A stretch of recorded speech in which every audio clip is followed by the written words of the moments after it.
What's going on, monkeys? Today we're here with Jason Zhu, who came top 8 at the online Treasure Cup, the first ever one. Jason, congratulations. Thank you. So I heard that you played Whitebeard today for the Treasure Cup. We're gonna go ahead and go through the deck list because not a lot of people are on Whitebeard right now. A lot of people are playing Strawbeard, and as you told me earlier, this is the deck that kind of counters that. So let's get right into it here. So I want to start by giving a shout out to all the boys from the Discord for helping. Buzz Deep teaching me everything I know. And then Milton Untouchables, all those places, because got a test. Awesome. And then so starting off with the deck, well, 4 Otamas, pretty much just to it's just a 2K counter mostly, and it comes in handy in combination with like Seaquick and Vista. And then for Sanji, this is actually probably the best card to play on 2 Dawn because it swings for 7 the next turn, and also it gets you to 1 life quicker so that you can use Moby quicker.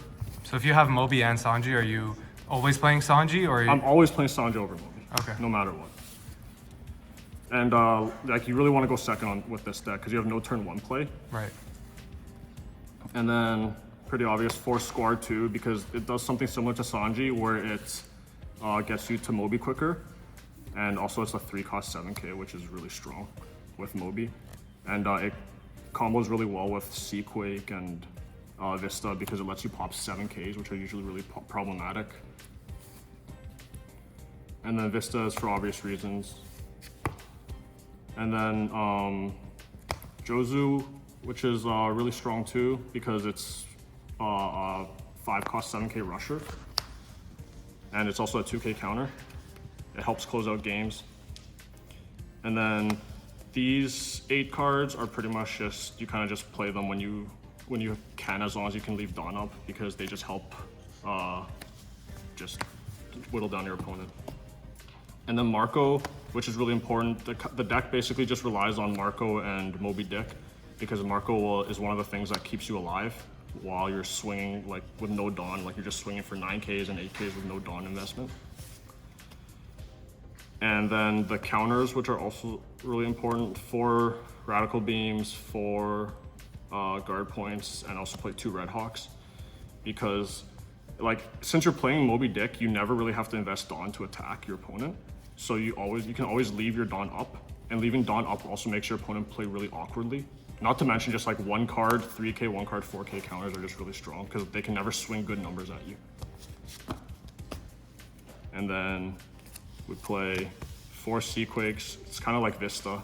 It's basically a better jet pistol because it only costs 1 and you get to put a body on field and it kills blockers. It won me a lot of games. And then obviously 4 Moby Dicks because that's pretty much your win condition against every deck. So you played no Ace? No Ace, because Ace is pretty much like, first of all, Ace costs 7, which is really expensive. Like the most expensive card I play in this deck is 5, and there's only 4 of them. Mm-hmm. And also Ace is pretty much just a like worse Jozu because it's a non-counter. And like Ace is a 7-cost 7K rush, right? If you put 3 Dawn on this, it becomes a 7-cost 7K rush. So it's the same thing. Right, and with Moby Dick, it's just a 5-cost 7K rush. Yeah. So what do you think the best matchup is? What do you think the worst matchup is? So the best matchup is definitely Strawbeard. Like every Strawbeard matchup is pretty much free. Like it's almost unlosable. The worst matchup are probably like Rogue decks and like Black, because Black can just pop all your guys. Like you can't counter, because the strongest thing about this deck is being able to counter out of everything, because everything's so big. Mm-hmm. But like Black just pops all your guys and you can't do anything about it.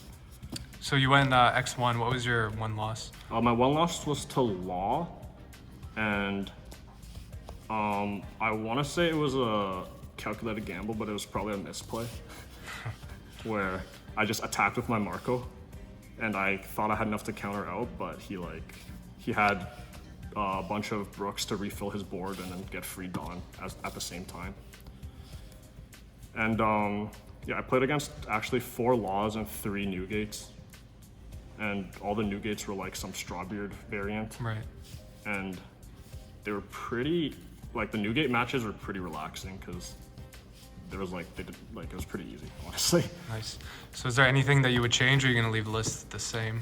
I think the deck is pretty good as is. Like the only other thing is like Seaquakes and Jet Pistols are kind of interchangeable. Like if you're expecting a lot of Boatbeard mirrors, Jet Pistol might be a little bit better than Seaquake just because it can pop like pretty much everything. Right. Okay, awesome. Anything else you want to add? Not much. That's pretty much everything. Okay, great. Thanks for the profile, Jason. Congratulations again. Thank you.